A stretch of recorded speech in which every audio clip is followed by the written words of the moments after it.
Hello. In the previous video, we studied some methods how to find limits. And today, we continue that topic and we'll study dividing out technique, rationalizing technique, and the squeeze theorem. For limits involving trig functions, I have another video. So I hope that you can find it on my YouTube channel. Let's talk about dividing out technique.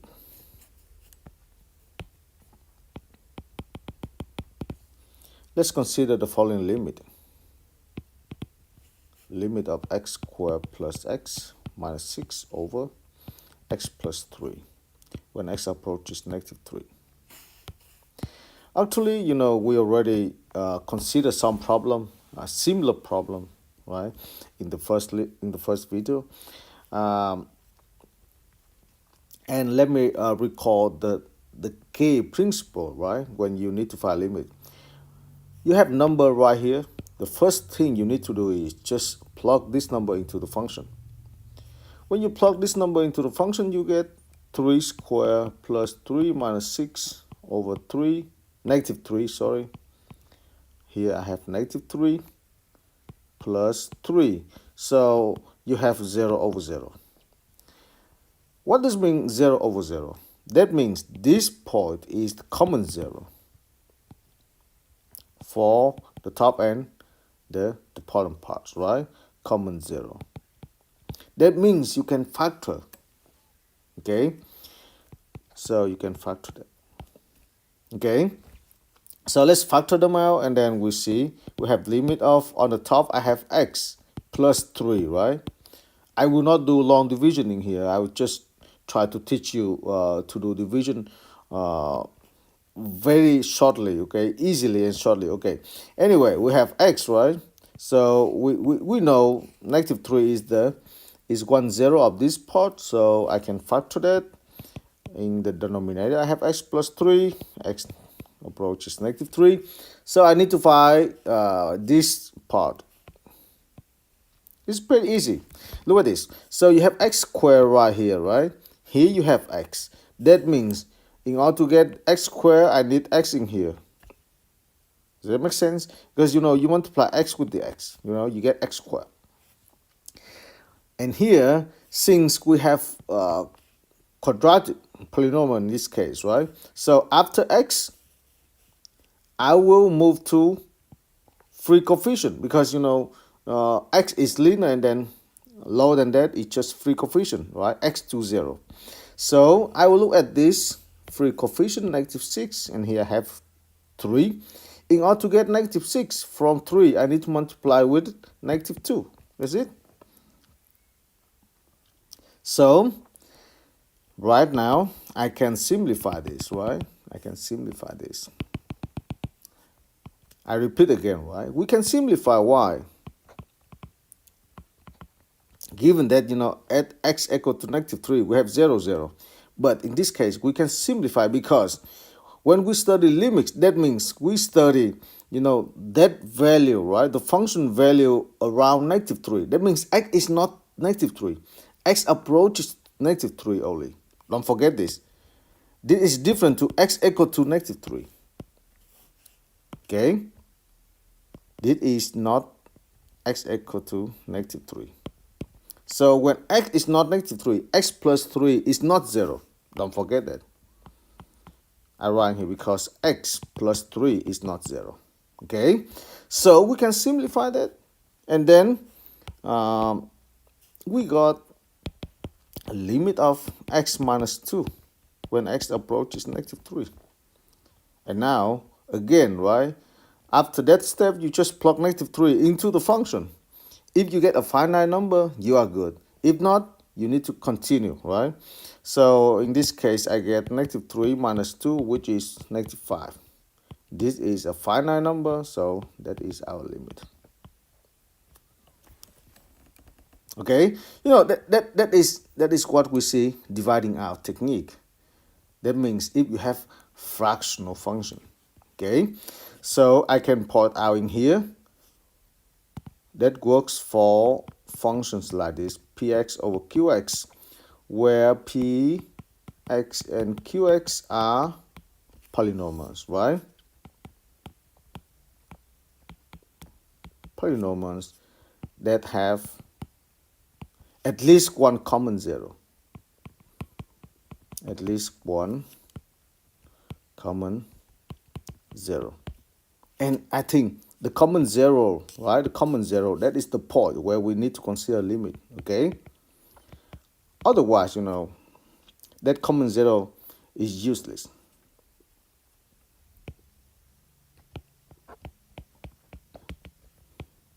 To consider the limit. So that is about, dividing out technique. All right. Now let's talk about rationalizing technique. Let's consider the limit of square root of x plus 1 minus 1 over x. So you see some fraction in here, but that is not of the form polynomial divided by polynomial, right? It's very similar to that, right?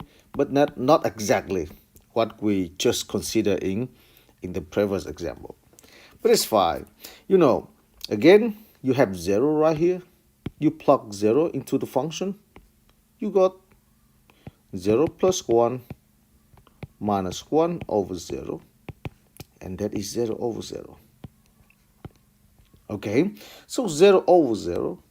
That means, yes, we still need to factor somehow, right? Okay, let me write here. Need to factor, right? But, not directly. We need to do that somehow, right? Okay, so you see, this example is a little bit different to the previous one because, as I mentioned, we don't have polynomials in here. So we need to make polynomials. We need to create polynomials. Before moving to the solution of this problem, I would like to remind you some formulas. The first one, a square minus b square equal to a minus b times a plus b. It's pretty easy, I hope. And this guy and this guy are called conjugate parts of each other, okay? Conjugate. This is for quadratic polynomials. If you have cubic, we still have, other formulas like a cube plus b cube equal to a plus b times a square minus ab plus b square, right? And if you have minus in here, you have minus in here, but here you have plus. Okay, so something like that. We need to remember, right? In case if we have, such problem like this with square root or cube root. All right, so here we have square root, right? In order to remove the square root, I need to square it. But how to square it? We just cannot change the function. So we need to multiply the top and the bottom with the conjugate part. So we need to apply this formula. Okay. All right. So what is the conjugate part in this case? So you see I have x plus 1 minus 1. The conjugate of this should be square root of x plus 1 plus 1 in here. Okay, so once you are multiply on the top, you have to multiply in the bottom because you need to keep the function. You don't want to change the function, right? So you need to keep the function. You need to multiply here by x plus 1 plus 1. You see? And your limit x approaches 0. All right, now I will apply this formula right here. I will get that is the limit of square root of x plus 1 square. You see, that is the reason why I multiply by the conjugate, because I want to have square of the square root. Okay, minus 1 square over x plus 1. I will not multiply this out. Okay, and on the top I have x plus 1 because square root of square is just, just the function itself, right? Minus 1. In here I have x square root of x plus 1 plus 1. X approaches 0. You simplify 1 with negative 1 in here. On the top you have x only, right? And you see here we also have x. Limit of x over x square root of 1 plus x plus 1 here. X approaches 0. Again, now we may simplify x, right? Because x approaches 0 means x is not 0. Don't forget that. We discussed about that, previously. And this is equal to limit of 1 over square root of x plus 1 plus 1. X approaches 0. You see? And you plug 0 into this function. You get 1 over square root of 1 plus 0. Okay, 0 plus 1, okay? Plus 1, which is 1 over 2. And this is the limit of the original function. So look at this one more time. It really depends on the function, so we need to choose a good strategy and a right approach, okay? Here we have square root. I want to remove this square root. How? I will multiply with the conjugate. I use this formula. Okay, this formula. This formula will create from a minus b or a plus b. Create squaring here. Okay, don't forget that. Okay, so we may modify this problem a little bit so that you can use the second formula. I may consider the limit of cube root of x plus 1 minus 1 over x when x approaches 0. You see, for this problem we do almost the same thing, right? But with different formula, with the second formula right here. Let me do that, and then you see we plug 0 into this function. We get 0 over 0 again. Yeah. So let me multiply by the conjugate part. I have cube root of x plus 1 minus 1. What is the conjugate of this? It should be cube root of x plus 1 square. You see, if you apply this formula, okay, you apply this formula, where a, this is a, this is b, okay? So since here we have minus, that means here we should have plus cube root of x plus 1 and then plus 1 in here. You divide by x times, you just copy this part, right? Cube root of x plus 1 square plus cube root of x plus 1 plus 1 when x approaches 0. All right. On the top, you have, if you apply this guy, you get a cube minus b cube right here, okay? A cube minus b cube. So a cube in this case is x plus 1 cube root, and then cubic minus 1 cube is 5. And here I have x. I just copy this, we don't need to fold this out. Okay, x approaches 0. And if you pay attention on the top, okay, let me write here. On the top, you have limit of what? Of x plus 1 minus 1. You see this? Again, x plus 1 minus 1, right? In here you have x. Here you have cube root x plus 1 square plus cube root of x plus 1 plus 1. X approaches 0. And you simplify 1 with negative 1 in here. Again, you have x right here, x right here. We can simplify that out. And finally, you get, that is the limit of 1 on the top. And here you have cube root of x plus 1 square plus cube root of x plus 1 plus 1 when x approaches 0. And you plug 0 into the function, you got 1 over 1 plus 1 plus 1, which is 1/3. You see, it really depends on the function. So you need to choose, right, a good formula. And the most important is, conjugate part.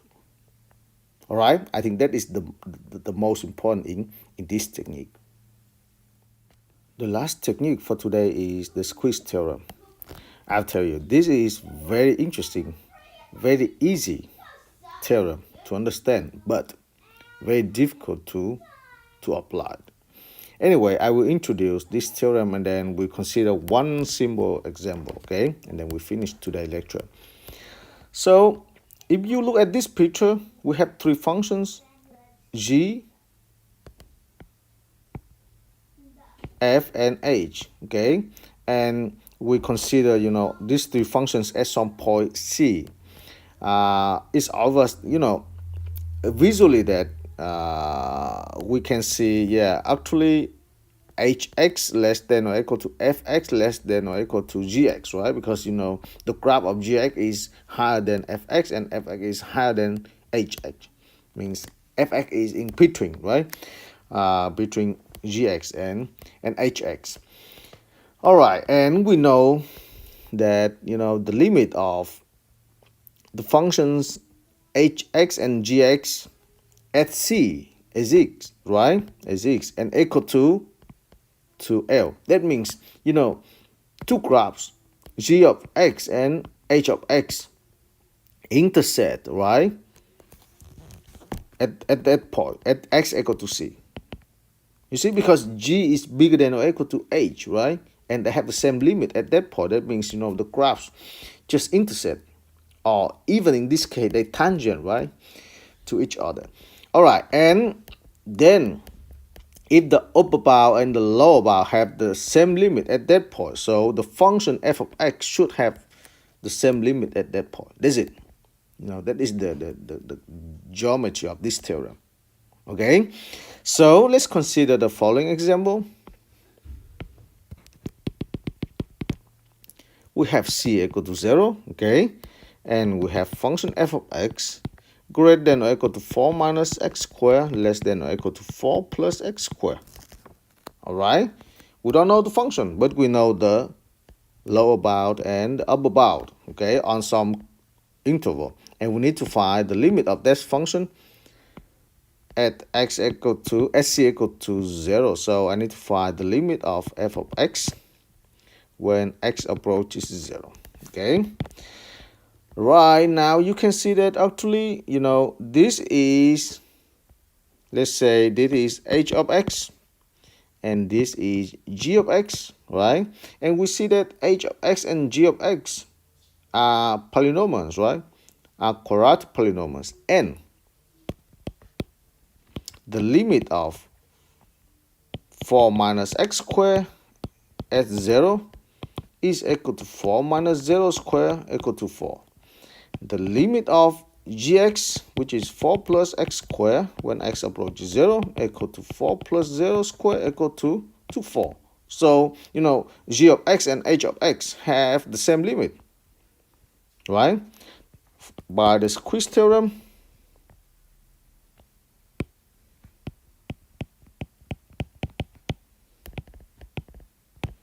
the limit of f of x at 0 should be 4. Is it? So, we need to verify this condition. We need to verify this condition. That is the most important when you apply the squeeze theorem. Okay? All right, so we will not use the squeeze theorem to prove limits involving trig functions again, right? I have a separate video about that. So I hope that you enjoyed the video and see you in the next video.